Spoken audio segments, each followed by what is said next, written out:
Hello friends, कैसे हैं आप सब लोग। Welcome to CTET Vandana project. Friends, आज हम जीन पियाजे के संज्ञानात्मक विकास यानी कोग्निटिव डेवलपमेंट का पार्ट 2 लेकर आए हैं। जैसा कि आपने देखा, इसके पहले हमने पार्ट 1 के बारे में आप सभी को डिस्कस कर दिया।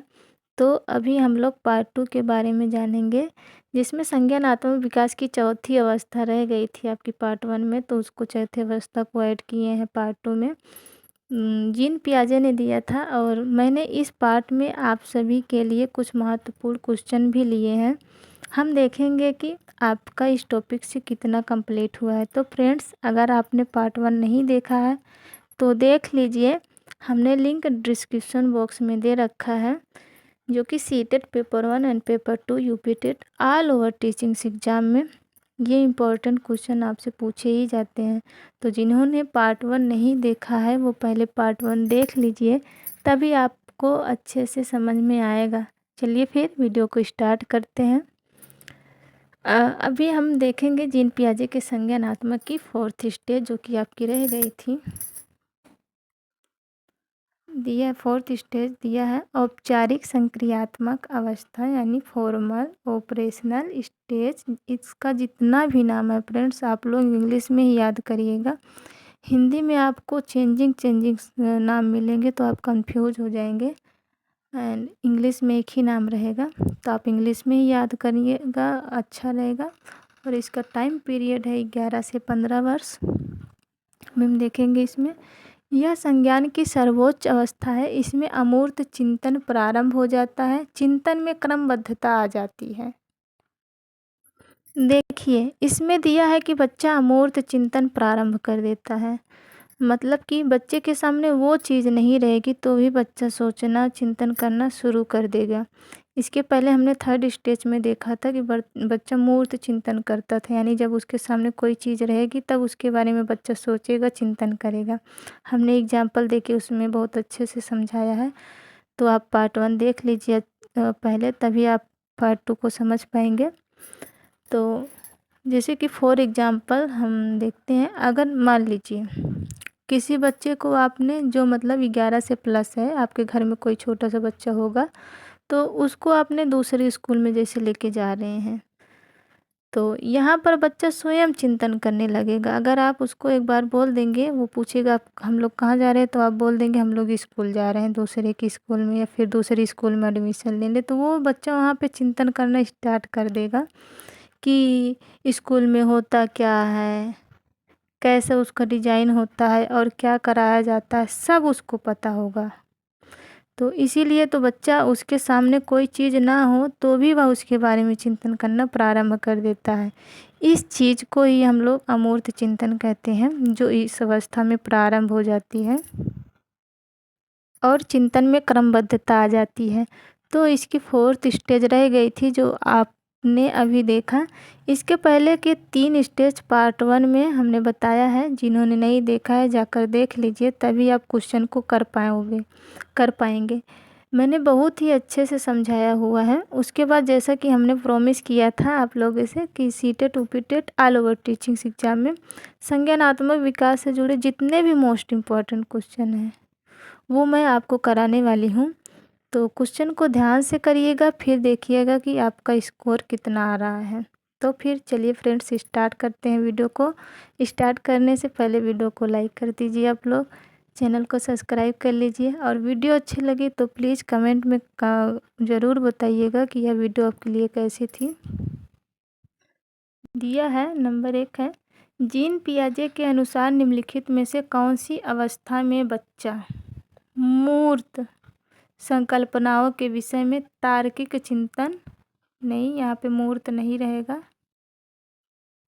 अमूर्त रहेगा। ओके, आप लोग लिख लीजिए, सॉरी मिस्टेक हो गया यहाँ पे। तो यहाँ पे देखिए, हम क्वेश्चन को सही तो कर सकते थे, बट यहाँ पे दे दिया है तार्किक चिंतन, तो तार्किक चिंतन जो होता है वो अमूर्त के ही अंदर में आएगा। तो अब हम क्वेश्चन को पढ़ते हैं कि पियाजे के अनुसार निम्नलिखित में से कौन सी अवस्था में बच्चा अमूर्त संकल्पनाओं के विषय में तार्किक चिंतन करना आरंभ करता है। देखिए फ्रेंड्स, ये हाल ही में आपने अभी पढ़ा हुआ है ये हो गया आपका औपचारिक संक्रियात्मक। ऑप्शन में औपचारिक संक्रियात्मक अवस्था जो है आपकी 4th स्टेज, और ये है आपकी पहली स्टेज यानी sensory motor stage. Pre operational है, ये दूसरी है, और ये तीसरी है, और ये चौथी है। इसमें दिया क्या है, अभी आपने क्वेश्चन में दिया है अमूर्त संकल्पनाओं। क्या है, अमूर्त संकल्पनाओं में बच्चा तार्किक चिंतन करना आरंभ करता है, तो वो हो गई आपकी चौथी स्टेज। ये है आपकी चौथी स्टेज यानी number A. Number A is right answer, जो होता है 11 वर्ष से ऊपर। नेक्स्ट देखते हैं, नंबर 2 है जीन पियाजे के अनुसार संज्ञानात्मक बाल विकास की कितनी अवस्थाएं हैं। तो आपने देखा, हमने शुरू में ही बोल दिया था, आपने कितनी स्टेज देखते आए हैं, तो वो है आपकी 4th स्टेज। कितनी स्टेज के बारे में बताया है जीन पियाजे ने, 4th स्टेज है पहला। अभी आपने देखा, ये यहाँ ऑप्शन में भी दिया है कितनी स्टेज हैं, 4 हैं। ये पहला है सेंसरी, प्री ऑपरेशनल, कॉन्क्रीट, और ये फॉर्मल। आपकी कितनी स्टेज हो गई, 4 अवस्थाएं होती हैं।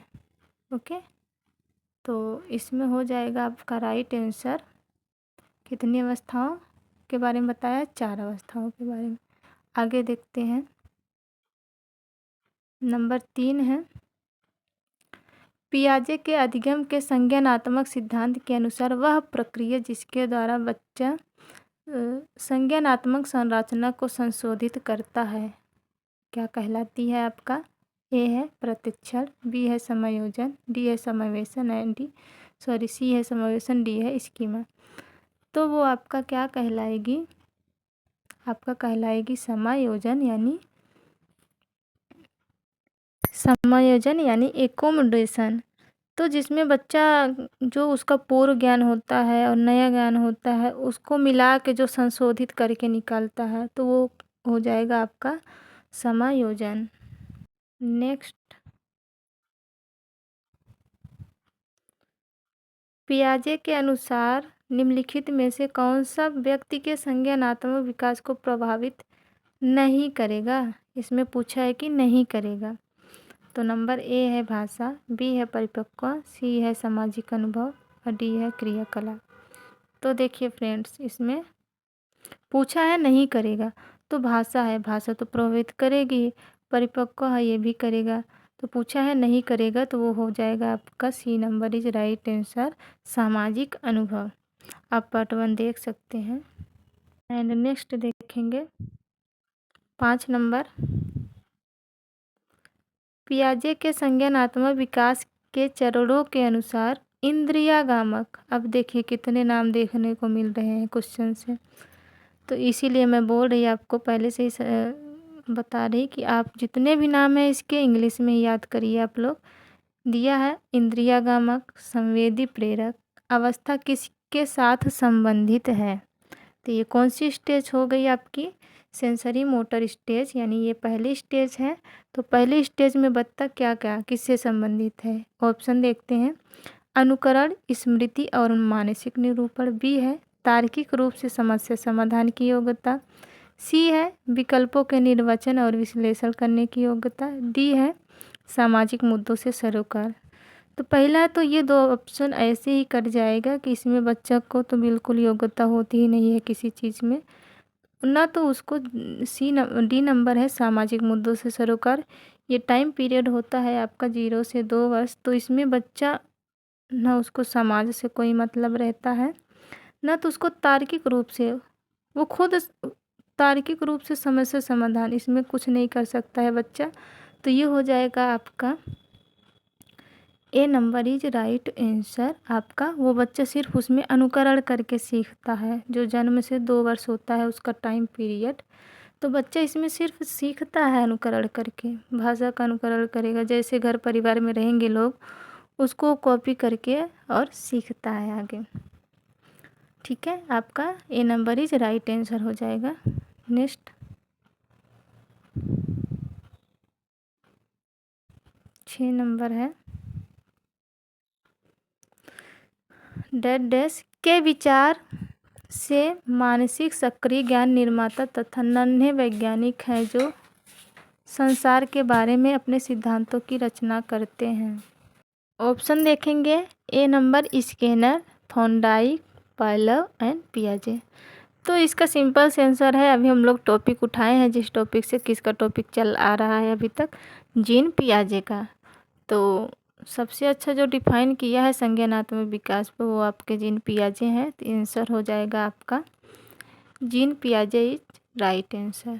आई होप आप सभी को समझ में आ रहा होगा। तो आ रहा है तो प्लीज़ वीडियो को लाइक कर दीजिए और कमेंट में ज़रूर बताइए कि आपको वीडियो कैसे लग रही है। आगे देखते हैं।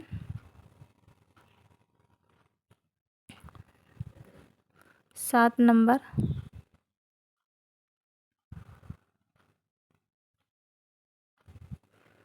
मानव विकास की औपचारिक संक्रियात्मक अवस्था की मुख्य विशेषता है। देखिए, अभी हमने क्लास जैसे ही शुरू हुई हमने 4th स्टेज में देखा था, उसका नाम क्या था, फॉर्मल स्टेज यानी औपचारिक संक्रियात्मक अवस्था। तो उसमें बच्चे की क्या विशेषता थी आपने पढ़ा होगा। तो ए है अमूर्त चिंतन, बी है मूर्त चिंतन, सी है सामाजिक चिंतन एंड डी है अहम केंद्रित व्यवहार। तो इसमें साफ दिख रहा है अमूर्त चिंतन, यानी बच्चा इसमें अमूर्त चिंतन करना प्रारंभ कर देता है और चिंतन में क्रमबद्धता हो जाती है। आगे देखते हैं। 8 नंबर है पियाजे के अनुसार संज्ञानात्मक विकास के किस चरण पर बच्चा वस्तु अस्थायित्व को प्रदर्शित करता है। तो ए है संवेदी प्रेरक सेंसरी मोटर स्टेज, दूसरा है कॉन्क्रीट ऑपरेशनल एंड सी है प्री ऑपरेशनल, डी है फॉर्मल स्टेज। तो किस चरण में बच्चा वस्तु अस्थायित्व, अगर आपने पार्ट 1 नहीं देखा है तो जाके देख लीजिए, हमने बहुत अच्छे से डिफाइन किया है। तो वो हो जाएगा आपका ए नंबर इज राइट आंसर, यानी संवेदी प्रेरक अवस्था में वस्तु अस्थायित्व का गुण पाया जाता है।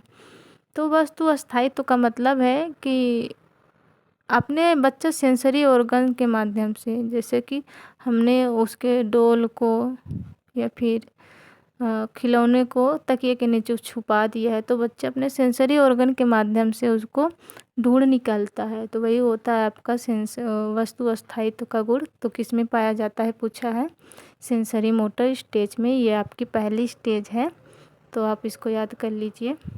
आगे देखते हैं और आपका लास्ट क्वेश्चन है, फिर बताइएगा कमेंट करके आपका कितना बना। और जिन्होंने पार्ट 1 नहीं देखा है तो आप लोग पार्ट 1 देख लीजिए पहले, फिर पार्ट 2 को करिए, फिर बताइएगा आपको क्वेश्चन इजी लग रहे हैं या फिर हार्ड। 9 नंबर है प्रचलित योजनाओं में नई जानकारी जोड़ने को किस नाम से जाना जाता है। तो ए है समायोजन, बी है साम्यधारण, सी है आत्मसातकरण, डी है संगठन। तो इसमें आपका सी नंबर सही हो जाएगा, आत्मसातकरण यानी एजिमिलेशन। हमने बहुत अच्छे से पार्ट 1 में बताया, सबका डिफाइन किया है। तो आप लोग प्लीज़ पार्ट 1 को अच्छे से देख लीजिए।